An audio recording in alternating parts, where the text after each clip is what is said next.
The governor lifts the stay home, stay safe order early, and the state moves towards reopening.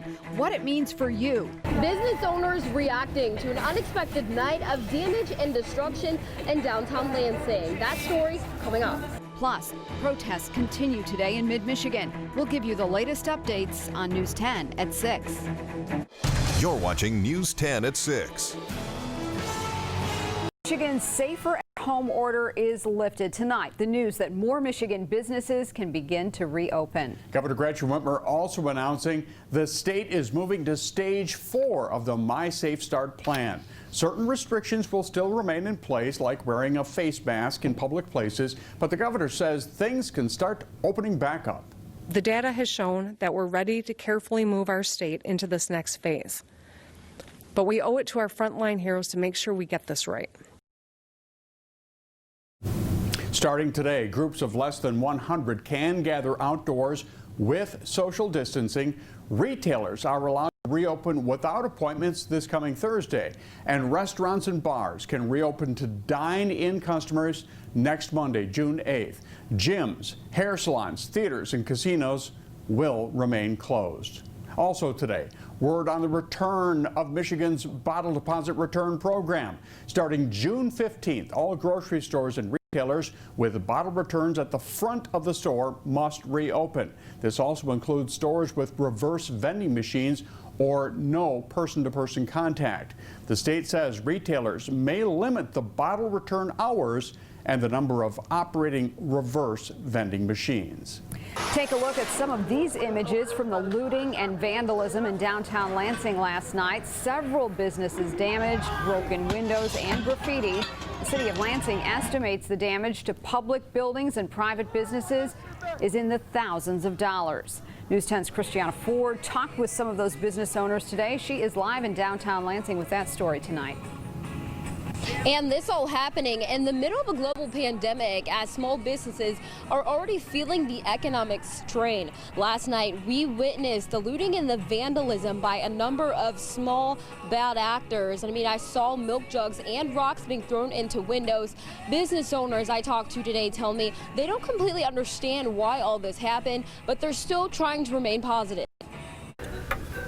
The clocks at Lynn & Owen Jewelers tick on. The morning after unexplainable damage from a protest turned riot. It's an extraordinarily frightening situation. Owner Stuart Powell in awe assessing the damage after watching the whole thing go down. The damage looks terrible and it's going to take some time to repair it, but you know, several $1,000s, which is not any small sum, but it could have been so much worse. But I have to point out, it's really, really important that people understand that the vast majority of the people down here were trying to stop the violence. From a store that has literally stood the test of time. 103 years now. Across the street at Soul Nutrition, the 22-year-old owner helping tear gas protesters escape the gas one moment. These two little girls were running down the street crying, and you know, I opened the door, I said, come, come, come. The next, her dumpster torched and in flames. I have so much compassion for other businesses down here, and especially in the time that we're in, and it's like,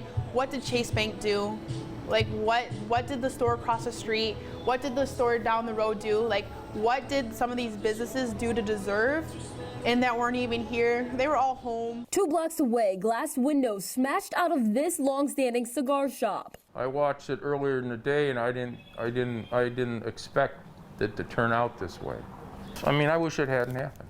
That's all I can say. And this black-owned juice bar spared as community members stood out front to protect it. It was really nice to know that they support us. As the sun dawns on a new day, its owners coming back to support their neighbors. It's hard right now. You just want everyone to come together and do things peacefully. So yeah, we just pray. We pray for everything that's going on. We pray for peace.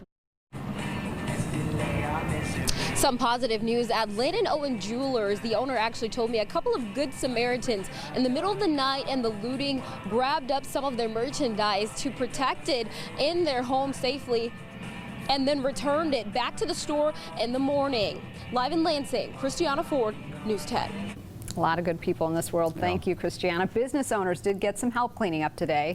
Downtown Lansing Inc. started organizing volunteers last night while the protest was still going on.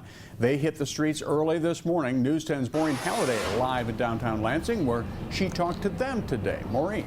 David, it was as if downtown did a full 180. We first started off with broken glass, and then we moved on to a literal sign of hope for the Lansing community. People came together today to clean up their city, and within 8 hours, this city has transformed. Graffiti is gone, broken glass is cleaned up, and people even drew on the window boardings to lift spirits, as you just saw. And as people were coming together, they reflected on the protesters from yesterday. Everyone who I talked to said that they stand with the peaceful protesters who are calling for change. One volunteer said the violence needs to stop. Breaking the windows out and things of that nature, that would not bring the brother back at all. Now, and it saddened me that because I had to bury a son, and so his mother had to bury him, and so I feel her pain. And so one of the things that we wanted to do is get everybody together and say, listen, breaking windows, burning cars, hurting people, that's not the way we're trying to get things done. And while downtown was cleaned up significantly today, businesses still have to repair. Doors have been broken, windows have been shattered, and police say that it could cost thousands of dollars to repair. Reporting live in Lansing, I'm Maureen Halliday for News 10. All right, thank you, Maureen. You can read more about today's community cleanup efforts on our website at WILX.com. Well, the cleanup is a huge job with thousands of dollars worth of damage done to buildings and landmarks. So it's good to see community leaders, protest organizers, even politicians helping out. News 10's Kellen Buddy is live in Lansing tonight. And Kellen, who else is helping out today? David, I also talked with Mayor Andy Shore last night. He says he's proud of the Lansing community for coming out and helping clean up, but he says he's still feeling some pain from what he saw last night. He tells me he understands where those protesters are coming from, but also said there was no need for any violence. A lot of mixed emotions. We don't want to forget about the important issues, right? We don't want to forget. This doesn't replace the fact that we're still angry about what happened in Minneapolis and innocent people, innocent black people who have been killed recently. But that doesn't mean we destroy the city. Things went south. There were some people who did the wrong thing, and then it turned into a lot of people doing the wrong thing, and that was very difficult. And Mayor Shore also telling me right now he doesn't plan on imposing any curfew like he did last night. But if things do start to get a little hairy tonight like they did last night, he says he'll have no problem doing it again. Reporting live in Lansing, I'm Kellen Buddy, News 10. Kellen, thank you. Mayor Shore says he and other community leaders were out in the city this morning at 6:30 a.m. to help with that cleanup. Well, it was a pleasant start to the work week, Andy, and now you're here to tell us what's in store for tonight. Rain? Yeah, we do have some showers. Might get in here even before sunset. A few light showers and then general showers after that. But they're gone for tomorrow. We'll see it Tuesday night and they're gone for Wednesday. You take a look at the scattered rain showers starting to move in. And the leading edge not even reaching the ground, but those are steady rains moving towards Muskegon and eventually downtown Grand Rapids. As you see, the satellite picture showing a lot of cloud cover, only peaks of sunshine. It started out to the west today. It's all a warm front. There is some really warm air behind this. In fact, there are triple-digit numbers back out in the Central Plains states. Right now for us, we're all around 70 degrees, and that's where we'll hold here for the next several hours. Here's your quick look at the hour by hour. This little line of showers going through. By 9 o'clock, it's off to the east. Might still see one or two around midnight, but then we'll work on clearing out for tomorrow and heating it up. Your forecast coming up. Lansing police have identified a suspect in what investigators believe is the killing of a missing 17-year-old girl. The 19-year-old male suspect was arrested Saturday, a day after Treasure Stewart Adams was found dead in Washtenaw County. Police believe her death is the result of a homicide. Treasure was reported missing last Thursday and was last seen May 24th. The suspect is expected to be arraigned tomorrow in Lansing's 54A District Court. Well, all afternoon on our digital platforms, we've been covering a protest down in Jackson. Now, this is in response to the death of George Floyd in Minneapolis. So far, today's protest has been peaceful. News 10's Kylie Kahn has been following this for us all day. And Kylie, what is going on right now? Just moments ago, there was well over 100 people marching down MLK in Jackson. Now it appears most people have gone home. This protest started at around 4 o'clock and everything went peacefully. Police Chief Elmer Hitt was here speaking with protesters about strengthening their relationship with police. There was another protest this afternoon earlier at the police station, and Chief Hitt says he did not want to send officers to that one. That was intentionally done by myself. Part of that was to allow protesters to protest without the oversight of the police. And if protests are peaceful and done properly, we don't have a huge role in keeping the peace of these types of. That it's hard to socially distance, but most people were wearing masks, and everyone said that they wanted to see things stay peaceful. Reporting live in Jackson, Kylie Kahn, News 10. There are 2 other protests planned this week in Jackson, one on Wednesday and another on Saturday. A Mid-Michigan school superintendent caught in a social media firestorm over Facebook comments about George Floyd.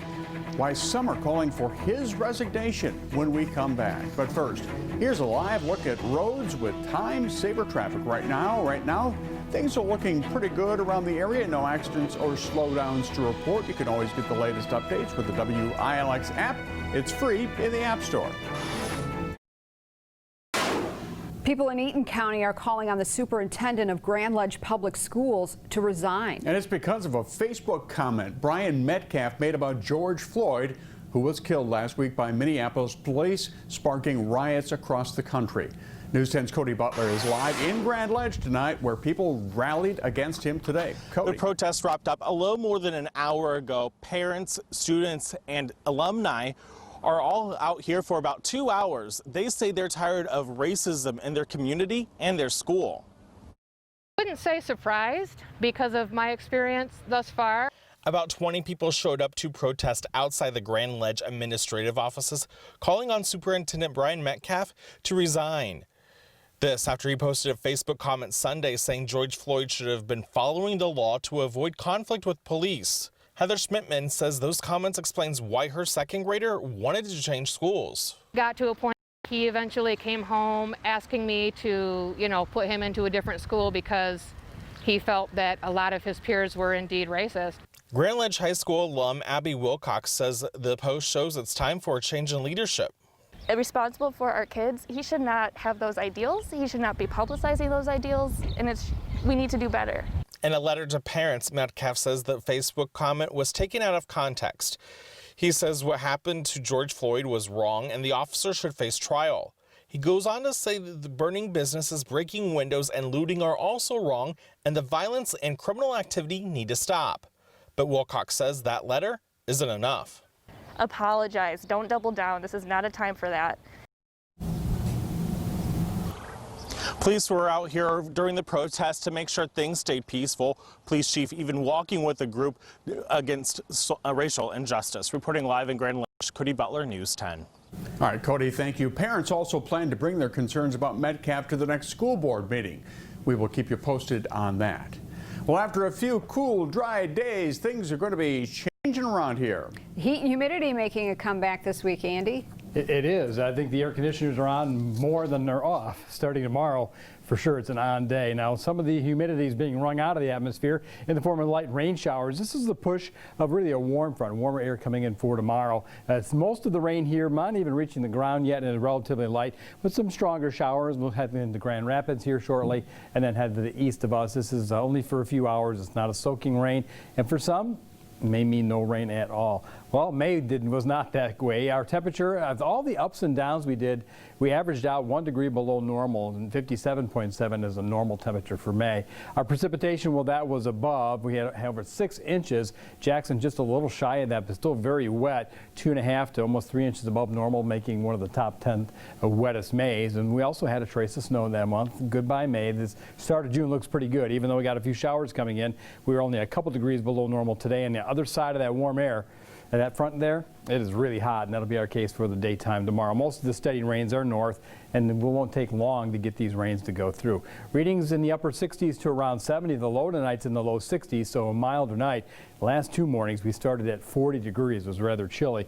The only cool air to the north, and because of the rain, once the sun breaks out, you can see the 84 in Eau Claire. It gets well into the 90s, even triple digits in southern Nebraska, northwest Kansas.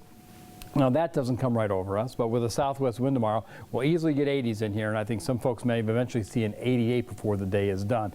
Look at the dome of hot weather that's out here, not even a cloud with it. There'll be another little low passing by our direction Tuesday night with a few more showers. That'll drop our temperatures for the second half of the week into the lower 80s. So if you're not a really heat lover, you'll get more comfortable air right after tomorrow is done. So we got those evening showers going by. Still cloudy skies for most of the night, and towards morning we break those open.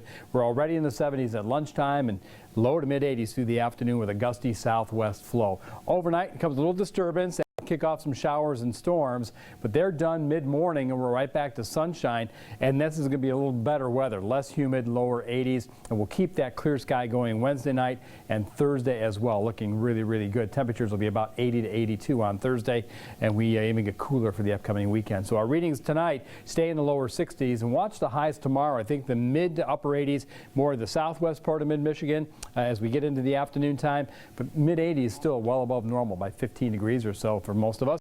And then we're in the lower 80s on Wednesday. Not a bad forecast. For tonight, we got the evening showers going by, and then later tonight, just mostly cloudy. We'll start breaking open the clouds, 76 at lunchtime, and look for 86 for your high in the afternoon. Southwest winds 10 to 20 miles an hour. We end up with an overnight shower or storm Tuesday into Wednesday morning, then more sunshine for Thursday and Friday.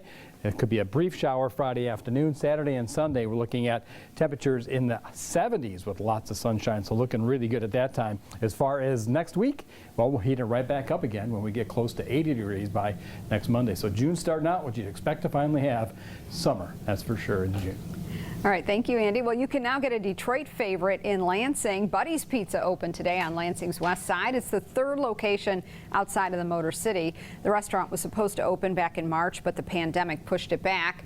You can order online or by phone and pick up your pizza curbside. All sales today are being donated to Haven House. Tonight, Senior Sideline Salute features a player who led his high school football team to one of its best seasons in recent memory. Tim has all those details next in sports.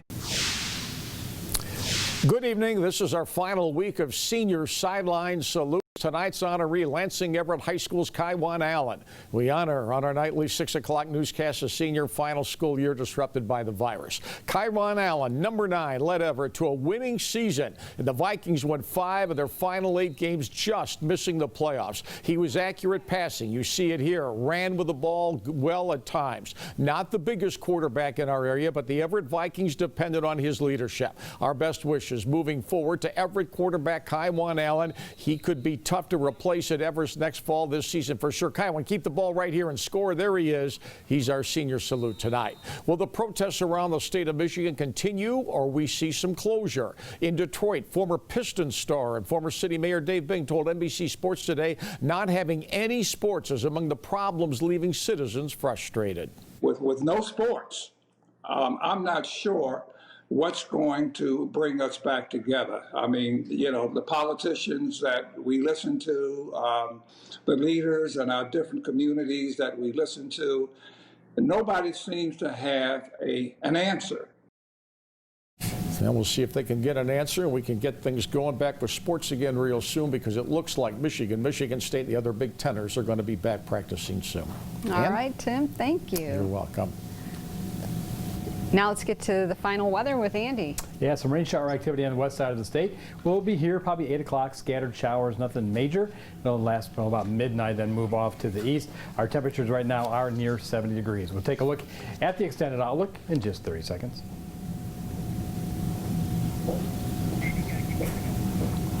I think that wraps it up for us. We'll see you tonight at 11 o'clock. Have a good night.